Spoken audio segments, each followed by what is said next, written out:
Y ahora vamos a establecer comunicación telefónica con quien es especialista en recursos hídricos.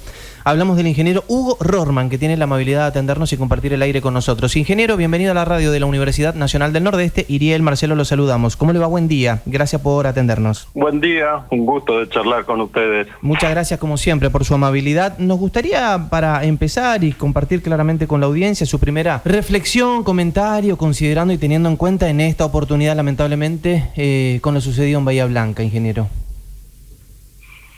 Sí, me parece que lo que pasó en Bahía Blanca, trágico, lamentablemente, era de algún modo una tragedia anunciada. Bahía Blanca está ubicada en la parte final de la cuenca del arroyo Napostá, que baja de Sierra Las Ventanas a más de 70 kilómetros, a una altura, para que tengamos en cuenta, de unos 1000 metros hasta el nivel del mar. O sea, hay un descenso de las aguas muy pronunciado, y hacia el final de ese arroyo y de la superficie que junta agua está la ciudad de La Plata, de Bahía Blanca. Entonces, ya hay antecedentes en 1933, en 1944, en el 2002, de inundaciones producidas por esos arroyos que cruzan por el medio de la ciudad de Bahía Blanca. Por otro lado, el crecimiento urbano de Bahía Blanca, al igual que la mayoría de las ciudades de Argentina, es exponencial, va ocupando zonas cada vez más grandes.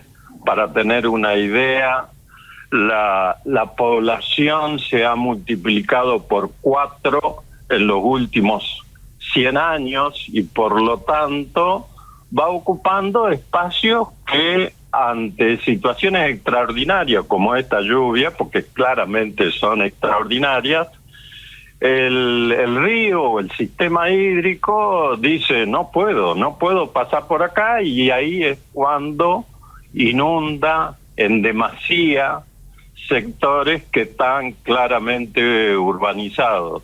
Y lo primero que pensé cuando empezamos a ver las noticias, que era una copia, el fenómeno que estaba sucediendo, de lo que pasó en la ciudad de Valencia, en España, el año pasado, también con muchos muertos. En Porto Alegre, el año pasado, más de 300 muertos, por características similares, de ríos o arroyos que bajan muy rápidamente, y la ciudad de Porto Alegre ubicada al final, con el mismo antecedente. O sea, en 1941 también había pasado la misma inundación. Entonces, la reflexión, así como inicial, ¿por qué no le hacemos caso a los eventos extraordinarios y ubicamos el crecimiento urbano en zonas que son claramente de riesgo hídrico? Entonces, por eso digo que es como una tragedia anunciada. Por supuesto, por ahí pasan 50 años, 80 años, no pasa nada, pero cuando sucede, estamos viendo las crónicas como lamentablemente está o sucedió en Bahía Blanca, ¿no? Ingeniero, en este sentido retomo esa propuesta, ¿no?, de reflexionar cuáles son esas zonas tal vez más vulnerables, ¿no?, sobre todo si hay población que está asentada ahí a nivel de corrientes, de chacos. ¿Se sabe cuáles serían las más problemáticas, pensando en dos cuestiones? ¿Es lo mismo pensar obras sobre el drenaje tal vez de la ciudad ante una lluvia más copiosa, y es distinto de pensar posibles inundaciones por desbordes de los cauces naturales? En la situación de resistencia o de corrientes incluso, tiene tintes diferentes en lo que es la geografía. Resistencia está sobre la salida del Río Negro, pero es un río de llanura, o sea, no tiene la violencia, la crecida, como la hemos visto en este caso en Bahía Blanca o en Puerto Alegre o incluso en La Plata en el 2013. O sea, hay un desnivel bastante más pronunciado, que no es solamente la zona de ocupación del agua, sino la fuerza del agua que se lleva todo por delante.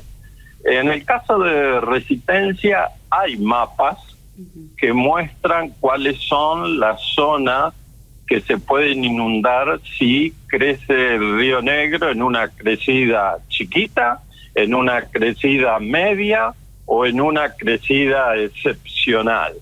De ahí a que se respeten esas zonas de crecimiento urbano como para decir, bueno, si se inunda cada 2, 10 años, mire, señores, no construyamos, ahí la cosa es mucho más difícil, porque en líneas generales, en La Plata, en Bahía Blanca, en Santa Fe, en Corrientes, en Resistencia, no hay planificación de crecimiento de la ciudad hacia dónde tiene que ir para que los servicios y la calidad de vida sean las apropiadas. Entonces, entre que la gente puede no saber, porque no es necesario saber, se ubica en lugares que son claramente riesgosos y en línea general los funcionarios tienen poco apego a decir no,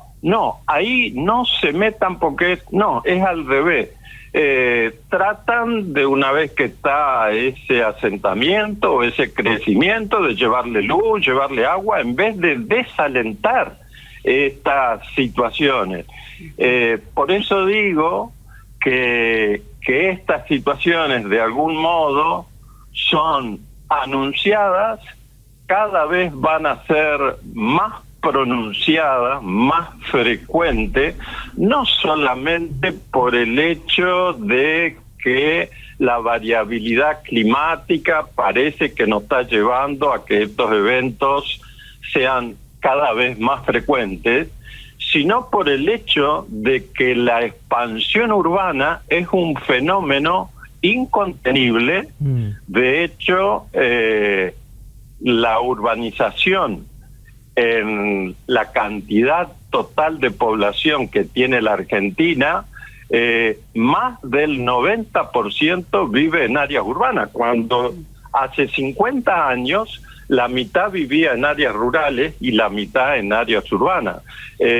Por lo tanto, ante estos eventos, por supuesto, además se multiplica la cantidad de agua que tiene que sacar el sistema hídrico de desagües pluviales, porque no es lo mismo una lluvia de 200 milímetros en un paisaje natural que cubierto por hormigón, pavimentos, casas, que multiplica exponencialmente la cantidad de agua que hay que sacar. O sea, no solamente ocupo espacios que son claramente riesgosos, sino que además la misma lluvia por esa urbanización genera mucho más cantidad de agua que tiene que escurrir. Entonces, ese fenómeno, al no tomarse medidas para decir cómo solucionamos, por lo menos congelamos la situación, el crecimiento de corriente o resistencia dentro de 10 años hace que el mismo evento que pasó ayer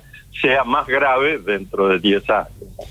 Ingeniero, leí alguna entrevista donde interviene usted con su visión profesional y decía, no es la cantidad de agua que cae, sino la intensidad. Pero al margen de esa cuestión que tiene que ver con el clima y con las precipitaciones, esa intensidad, esa cantidad, ese caudal de agua, desde su visión justamente, ¿por qué le parece que falta una planificación, teniendo en cuenta el comportamiento del agua y la cantidad de construcciones que se presentan hoy en día, tanto en Chaco como en Corrientes? ¿A qué se debe, teniendo en cuenta además que todo esto existe y no es de ayer, por decirlo de alguna manera, ¿no? Claro. Bueno, el tema de la intensidad está asociada a las áreas urbanas, eso se estudia claramente. No importa que lluevan 200 milímetros si eso se da en 7, 8 horas. El tema es la intensidad. ¿Por qué? Porque las superficies urbanas que van hacia un arroyo, una laguna o una salida tienen poco tiempo de respuesta, media hora, 1 hora, 2 horas.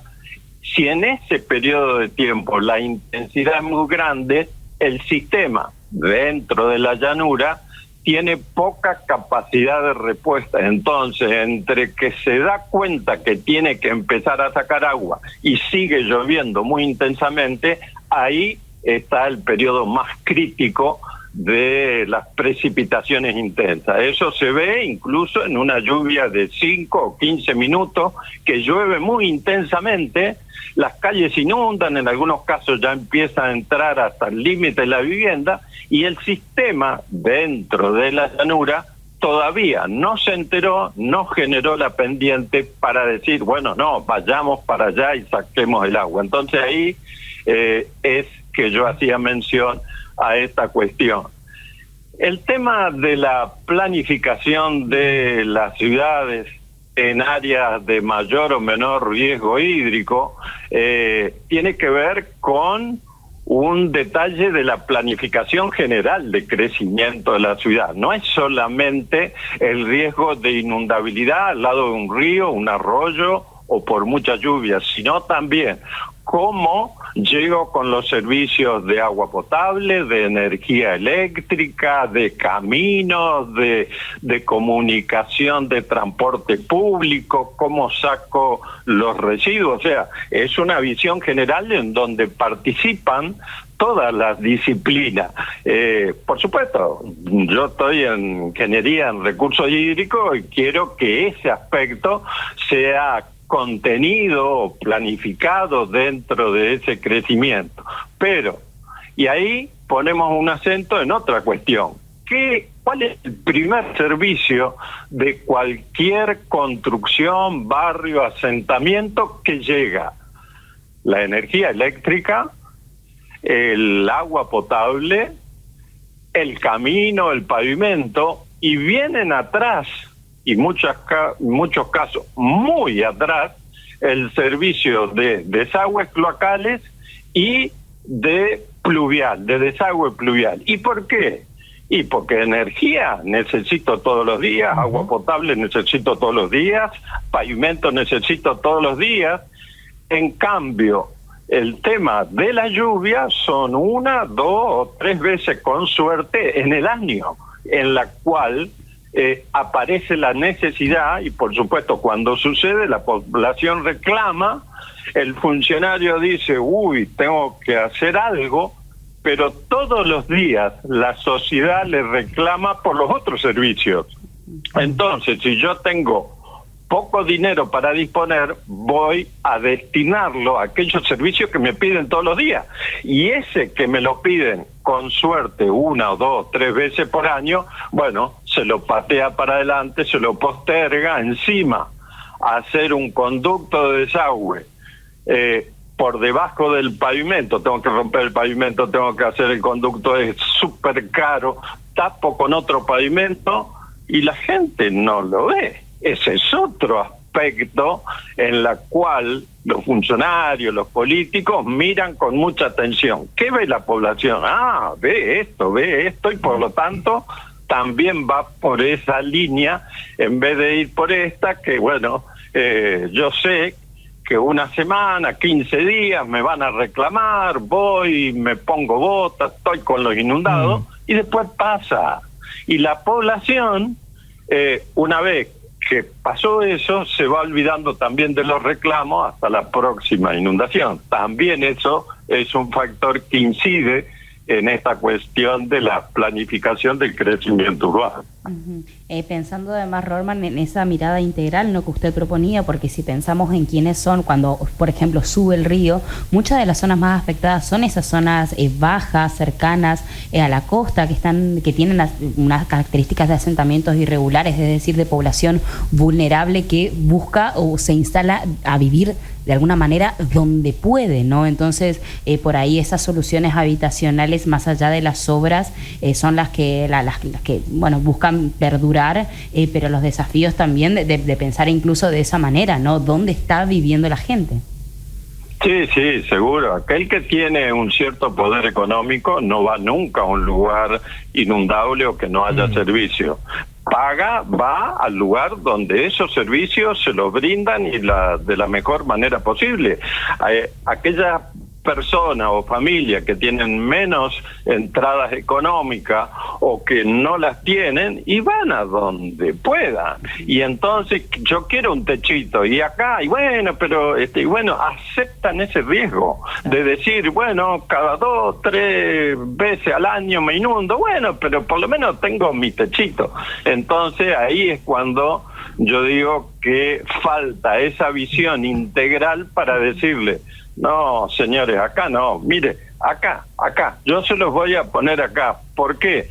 Y porque cuando sucede lo de Bahía Blanca, Santa Fe, La Plata, Valencia, Porto Alegre, hay fallecidos, y ni hablar de las pérdidas económicas que significa eso. Entonces, hay como una dificultad de los funcionarios de decir, no se puede, y también de falta de conciencia y de educación de la población para decirle, mire, ahí no se puede. Claro. Yo tengo anécdotas acá en Resistencia donde me mandan la comisión porque querían instalarse en un lugar y me dice, no, ahí nunca nos inundamos. Entonces yo le muestro una imagen del 2009, acá al lado del Río Negro, y le digo, mirá, en el 2009 había una sola casita.